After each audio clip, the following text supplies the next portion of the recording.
when you talk about the economy and jobs, the trend is better for sure. Sure. We want to hide behind the fact that there's some challenge to those numbers, which reminds me of this film. Look, in this world of social distancing, my son and I have taken every advantage to make movie night every night, and we've walked our way through all the Rocky films that matter, including this one. This is my favorite character from the movies. Clubber Lang, we think of him as Mr. T, but he was in Rocky 3, and this is that scene from the pre-fight interview from the first time he fought Rocky in that movie, and he's asked that simple question: hey, Clubber, any predictions for the fight? And he responds with one word: pain. Think about what we talked about in terms of the economy and unemployment. Certainly there have been some turns there, but there's a lot of pain in those numbers. So you got to step back and think about where we are in terms of maybe the main driver of that pain. And Dan alluded to it being the virus, right? And I think the right-hand side of this page is the best piece to have some of this conversation. I'm not a doctor or an epidemiologist. You just kind of follow the trends and give you a sense of where we are. The light blue line on the right-hand side is the number of new cases you're seeing on average here in the United States over the trailing week. So early March, the virus isn't quite here. It just shows up, and the line is really low. And obviously it grows a lot higher at peak levels. Into April, you were seeing as many as 30,000 new cases a day. And then certainly it looked like we were headed in the right direction because we were. The number of new cases you were experiencing on average over the course of a week were rolling lower. And obviously we've reversed field in that regard, as you have a lot in the way of new cases in the virus here in the United States. And admittedly, when you're having discussions around the virus and some of the trends in the data, it is a little bit difficult to find positive news that relates to the virus right now. But there are a couple of things that I think we would draw your attention to. One is the trend in net new hospitalizations. Two is the other line that's on this page, the gray line, which is the number of fatalities you're seeing tied to the virus. So just net hospitalizations, a quick blurb on that and what it means. So a net number of folks going in and out of the hospital that are tied to the virus. If you have the same number of people going in with the virus as there is the number of people that are walking out the door having recovered from the virus, it's the same on each side, your net number is 0. If you have one fewer person going in relative to the number that's coming out, then you have a net negative number, meaning fewer people are going in relative to having the virus. Obviously, if it's a positive reading, a positive number meaning not good, more people going in than those that are coming out. If you were to look right now here in the United States, what you are seeing is 20 of 50 states have a falling net rate of hospitalization tied to this virus. So I know there are problems in a number of different states, but if it's about stress on the hospital system, 20 of the 50 states are seeing more people walk out the door having recovered from the virus as opposed to walking in with it. And then if you looked at it in a different way and just looked at states that had either a net negative hospitalization rate or 0 net new hospitalizations, or a positive reading, but that was 5 or less, meaning on average 5 new people over the trailing week, 25 of 50 states fall into one of those categories. And I point to that just to highlight the fact that it is less likely that you're going to see a nationwide shutdown the way we had it in late March and early April. Are you going to get a rollback in certain areas or a pause in some of these reopenings like we've seen? Sure. But the idea that all 50 states are going to be closed at once looks less likely based on some of these numbers. And if there is a glimmer of just positive trend here, it would be with that gray line where you had at the peak the fatalities on average for a trailing week north of 2,000. And when we look at those numbers today, they're down closer to 700. And in both instances, when you start thinking about those comps, 2,200 fatalities relative to 30,000 cases back in April, March, that's 6%. When you look at it today, 700 up against 60,000 to the left, it's 1% mortality rate. So mortality rate bleeding lower is certainly a more positive aspect of this story. There's no question, look, this virus is still with us, and I think that's what the reminder is with this resurgence. Are there medical advancements, companies like Gilead, which have now found a drug that helps, reduce that mortality rate in 62% of severe cases? That's good news. And as Moderna making advancements on a vaccine, eventually we're going to have a vaccine. You're going to have more in the way of antivirals. You're going to have more in the way of therapeutics. So you'll get some of that, but it's just a reminder this is part of the discussion. It's not a reason to be out of investments, but it's certainly a reason to be working with Dan and Mike and the folks at G9 Financial to survive through this period so you can thrive as we get through to the other side. And maybe just one other quick blurb before I give Dan and Mike the opportunity to chime in here. At some point, perhaps we'll be paying less attention to the virus, and we might turn our thoughts towards what's going to take place in November with the presidential election and a number of seats in the Senate and the House up for grabs as well.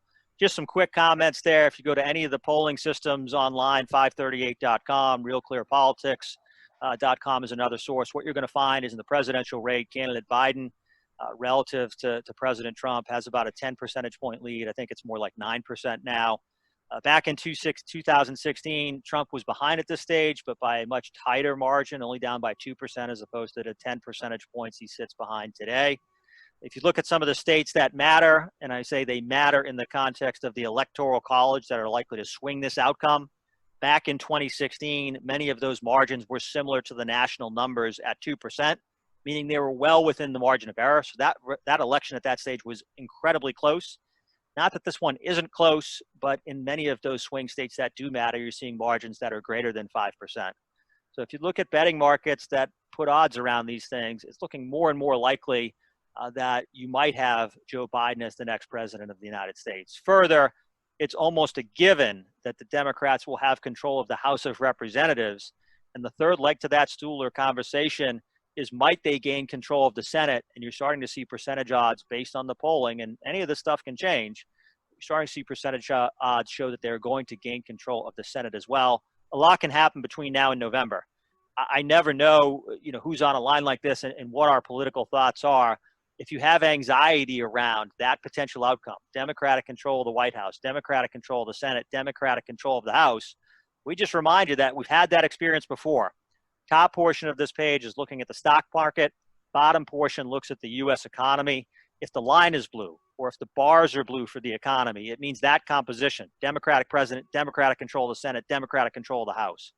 If you look at the numbers on average, when we've had that composition, the S&P 500 has returned 9.2% on average per year when that's been the case down in D.C. If you look at the economy, economic growth with that composition has averaged 4.4 percentage points on average per year when we've had that sort of composition. I would use neither of those figures as guideposts as to what we would expect, but merely just to say, if you have any concern about this possible outcome, know that it has been okay for markets and the economy when that has been the backdrop. The real heart of this message in terms of the political landscape is, please, please do not let the way you feel about politics impact the way you feel about investing, because historically that's not been an incredibly tight relationship. Dan, Mike, any thoughts here, whether it's the virus or anything that we covered in that window before we just gravitate on? Yeah, Pete, I think you hit the nail on the head, right on the head with, keep your politics on one side, keep your investing on another. You can't control what you can't control. And,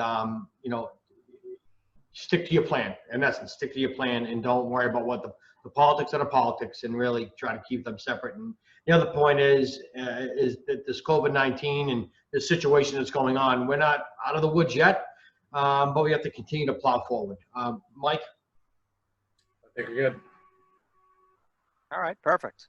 So, covered some ground here. Investment markets had a challenging patch in the first portion of this year. They've recovered quite a bit. When you look at the fundamental backdrop, I think you'd say there's still some challenge with the economic data and the unemployment numbers, but turning in the right direction, albeit we're in a world with some imperfections, whether it's the virus or what might folks think in regards to this potential election outcome. So ultimately, again, what do we think up against this backdrop? Investing in stocks, investing in bonds, and investing in a diversified way. From a market standpoint, we talked about being roller coaster-esque, quiet up, lots of screaming, lots of noise on the way down. Another expression that relates to stocks is this one visualized on the screen, where folks will often say the market tends to take the escalator up, meaning gradually grind its way higher, and then take the elevator down. And in many ways this year, it felt like an express elevator. We touched on this page, but I would just revisit it. When you talk about a market that in 5 weeks goes down by 34%, that's a pretty harsh experience. One thing that we would point out is that sort of movement in stocks, albeit not happening every day, week, month, or year, because it doesn't. It certainly happened before. If we go back to 1987, you were down by 34% from the top. In 2001, you were down by 30% from the peak. In 2002, you were down 34% from the high. And in 2008, boy, it was a whole lot more than that. So it's just that reminder, it's not every day, week, month, or even year, but 5 times in the last 4 decades, we've had this minus 30 sort of experience. Every 8, 9 years or so, it does take place. So not every day, week, month, year normal, but still normal within the context of history. If we think about where we are versus where we've been, a lot of folks talk about this in a letter kind of way. You had a market that was down 34% from its top, February 19th to March 23rd, and is now up over 40% from the bottom. It's gotten this V-shaped price action in stocks. If you're not going to get that V in the economy or this V in jobs, we think you're getting a recovery, but it's likely to be more slow and progressive over time. What does that mean for where we sit? It doesn't necessarily mean that you have to give back any of this market experience, but what it does tell you is it's probably going to bump around a little bit. A little bit slower in terms of this upward roll. The reality is, when you ask what's coming in the next day, week, or month, that's always a tricky question to answer, right? It's difficult for anyone to call it in a short-term way in that regard. But if you think big picture and you go long-term, I love these words from Franklin Roosevelt. This is from his 4th and final inaugural address, not his first and famous one, but he shared these thoughts. He said, "Things in life will not always run smoothly. Sometimes we'll be rising towards the heights, then all will seem to reverse itself and start downward." Think about that line, right? 2019, things are really going higher. It all looks really good economically, market-wise, and all of a sudden we go the other way. He says, the great fact to remember is that the trend for civilization itself is forever upward, that a line drawn through the middle of the peaks and the valleys of the centuries always has an upward trend. So where are we going the next day, week, or month? I don't know. But where we're going over time, I think we can all feel pretty good about that. If you look backward, whether it's been the Great Depression or world wars or oil price spikes or the tech bubble or the financial crisis, and yes, eventually, coronavirus is going to be on this list, right? This too shall pass. You've never seen a market fail to eclipse a previous peak or all-time high. It's going to happen again this time around. It's not a question of if, it's really just when. So does that mean all of your money should be in stocks? No, but having a piece of that portfolio based on your work and your plan with Mike and Dan and the folks at G9 Financial still has merit at this stage of the game for sure. Gentlemen, anything you want to drop in there before we gravitate towards the next thought? Yeah, the one thing I'll add, and Mike, I'm sure you've heard it too, is that, well, this is different. With going through this process, this ride, people say, well, it's different this time. Keep in mind, it's different every time, and I think this slide shows that that it is always different, but we always do progress forward. Mm-hmm. Yeah, the other thing I would say is that this chart is a reminder that why do we have our money at work? We have our money at work to be invested, to beat inflation, and to provide an income for ourselves when we need it. And so this shows the positive return that continues to be there over a long period of time. And just kind of moving to the next thought, I know Dan and Mike alluded up front, I like to run. I was supposed to run this year's Boston Marathon, would have been number 4 for me. They postponed it to September, and I'm sure many of you have heard with everything that's going on, they decided to cancel the race for 2020, which means for someone like me, I'm relegated to running what amounts to a time trial, which basically means you go outside, you hit the start button on your watch, and you cover the distance as fast as you can, and when you're done, you hit the stop button. And I'm reminded of the most epic of all time trials, which is what you're seeing on the screen, the Ineos 159 Challenge. It was this man's attempt, gentleman in the center of the screen, his attempt to break 2 hours across the marathon distance. That is Eliud Kipchoge. And you can see based on his ticker, it was more than just a time watch, or excuse me, hitting the start button on his watch, but came in at 1:59:40, covered the marathon distance in less than 2 hours. So for many of us, the marathon distance is about striving. Clearly for this man, it is more about thriving.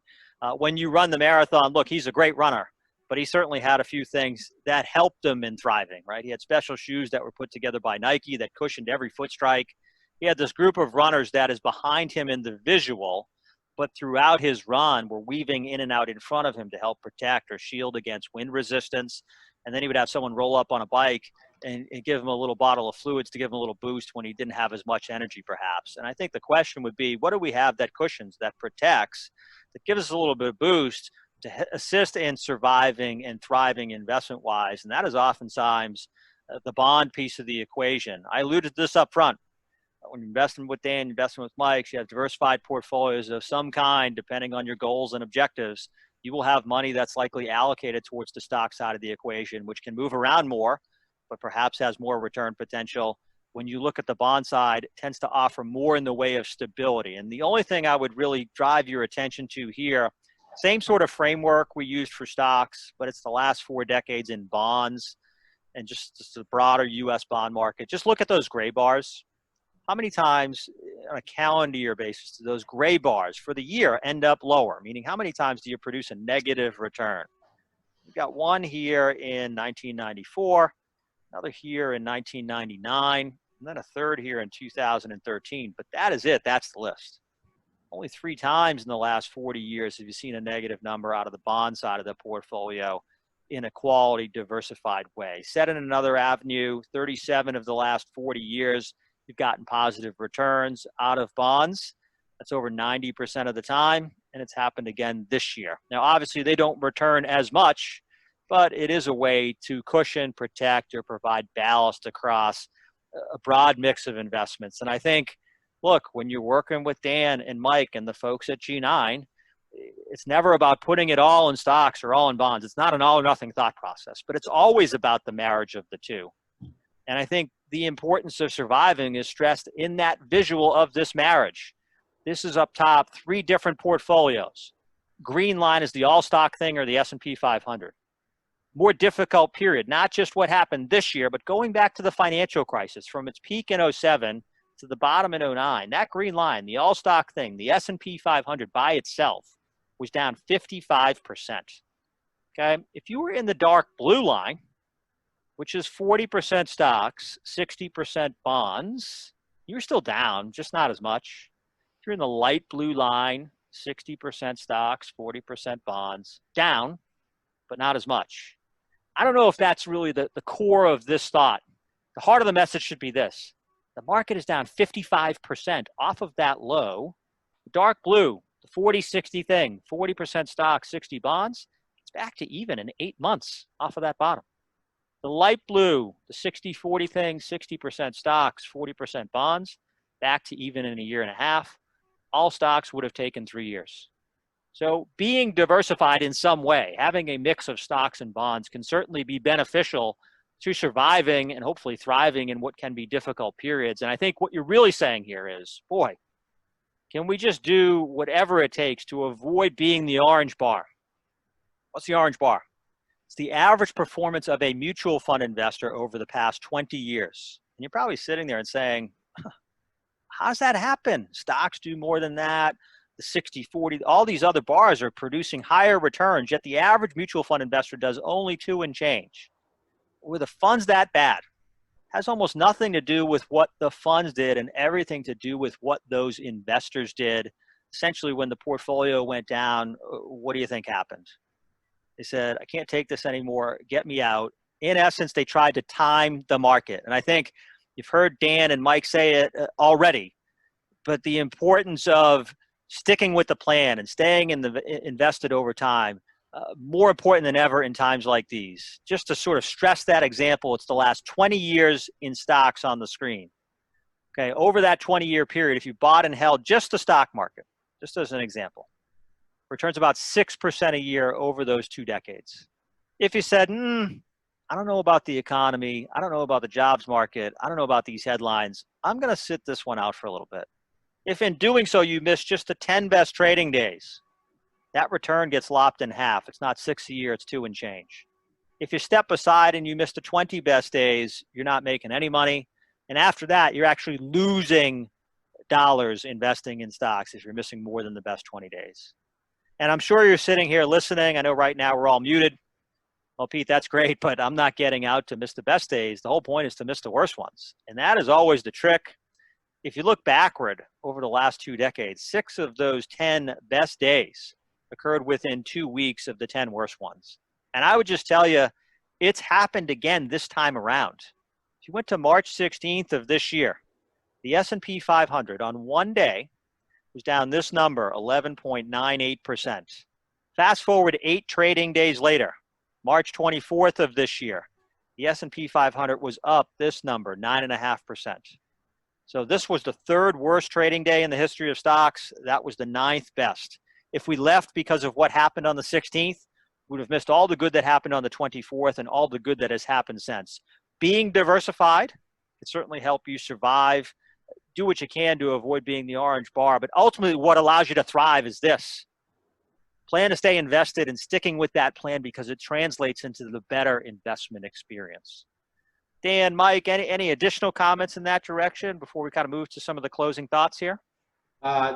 No, not too much other than this is one of my favorite slides. It really hits home the point of, we do the work up front. We try to choose the best portfolio from a risk budget for you. It is truly to stick to your plan. Don't try to time the market and follow the course. It really hits home. Mike? Yeah, I would say the same. I've had a few clients that have, as we've gone back up, have come out because we think we've headed back down. And largely our advice is we just don't know. I think, Pete, as you said, we don't know what's going to happen in the next day, month, 2 months, 3 months. But what we do know is that big graph that you showed over time, the markets do go up and we do get a return for taking the risk on. And so this is just gives it more reason to make sure that we stay invested and unfortunately ride that 128-mile-an-hour roller coaster, screaming the whole way, And I think it's fair for us to scream the whole way because it's not fun, but it's part of the ride. Yep. Good points. And just kind of closing thought here. I'm sure we're all asking this question. When's it going to be normal again? And just how long is it going to take us to get there? Wouldn't it be nice if we could toss it into the GPS and it would give us that destination time like it does for everywhere else that we'd like to go? So for giggles, that's what I did. This is Google Maps. And I just typed in normal, and there is such a place. There's a town in the Midwest about 2.5 hours southwest of Chicago. I happen to live here in Massachusetts. I live in Wellesley, but it'd be similar for you, out near the Worcester area or wherever folks are. We could get there. It's a long road to normal, right? Get there by driving. For me, it's going to take me 16.5 hours. And I think you probably feel similar about some of the things that you all love to do. Might be a bit before you have breakfast at your favorite diner or lunch at your favorite restaurant or a drink at your favorite bar. Or if you're doing all those things, to be doing them more consistently the way we were previous to this whole situation. Might be some time before you go to TD Garden or Gillette Stadium or Fenway Park and see the Red Sox, the Bruins, the Celtics, or Patriots play a game. But we're going to do those things. And it might be a little while before you hop on a plane and take that vacation or go visit friends and family. We'll do that again, too. Eventually, we're going to get back to normal. And when we do, you're going to want portfolios that are positioned for a more normal world. And the reflection of what is normal investment-wise is typically these light gray squares that are running through this grid. We already talked about this page to an extent. But each of those boxes say asset allocation. And it's just a diversified mix of all the other colored blocks. Look, never once or really only once in the last decade and a half do you get to the medal stand, meaning are you in the top 3 with this diversified approach? But never once in those last decade and a half are you in the bottom 3. So said another way, being diversified, being allocated in this way, I don't know if it ever works at any one particular point in time, but almost always seems to work over time.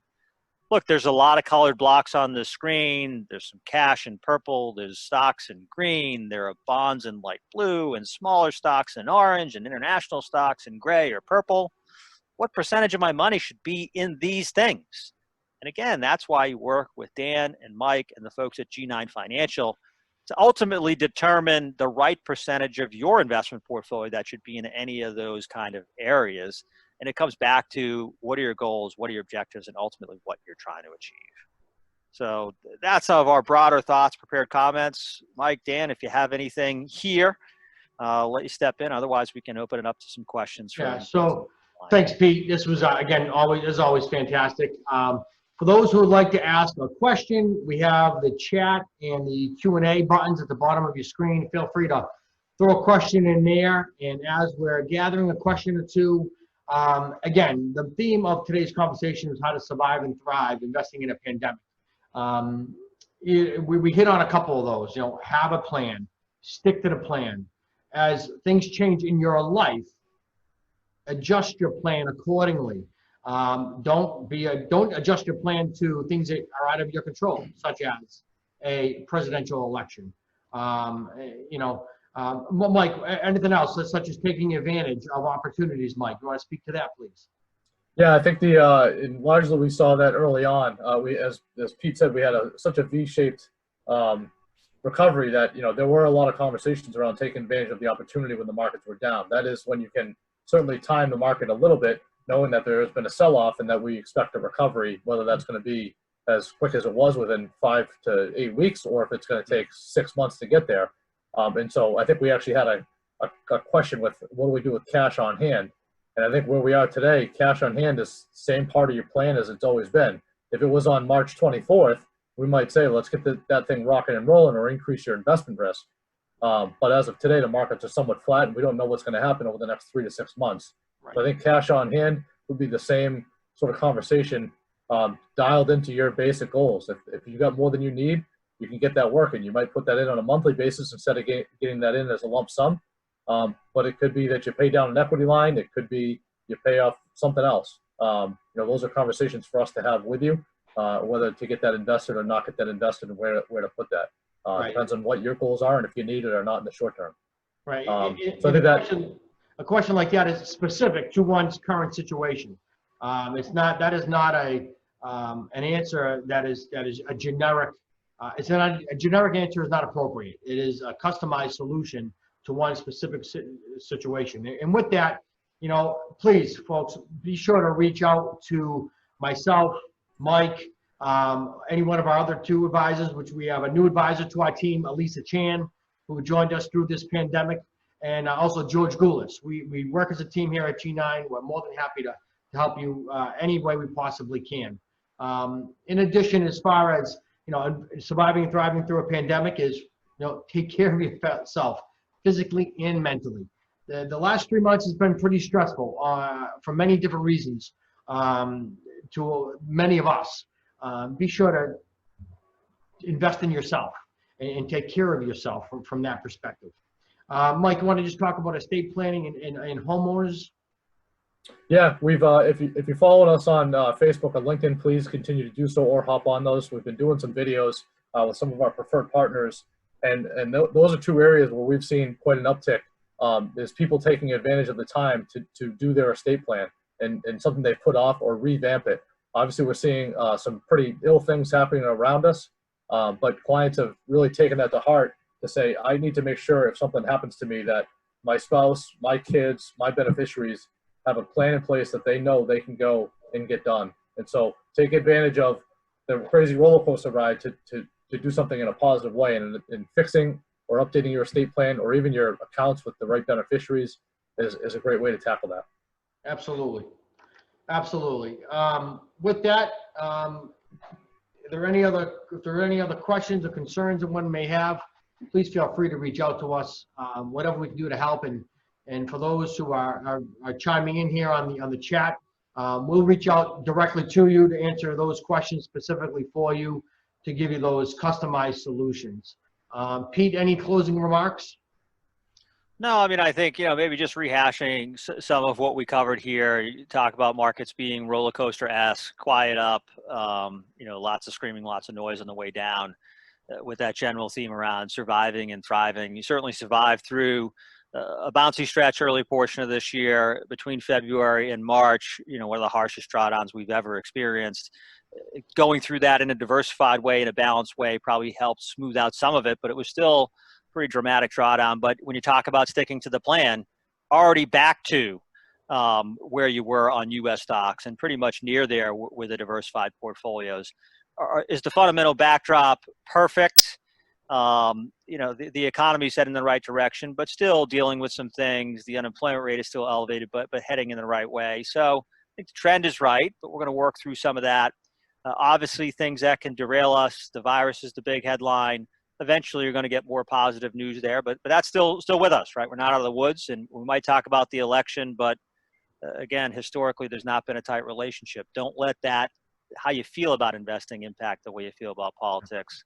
And when it comes to stocks, hey, we don't know where you're going the next day, week, or month, but we do know where you're going over time, and you'll be at higher levels when you look down the road. It's never all or nothing, stocks and bonds in the mix of the 2, and what the right mix is for you is, again, why I work with Dan, Mike, and the folks at G9 Financial. So, I think those are the broader thoughts.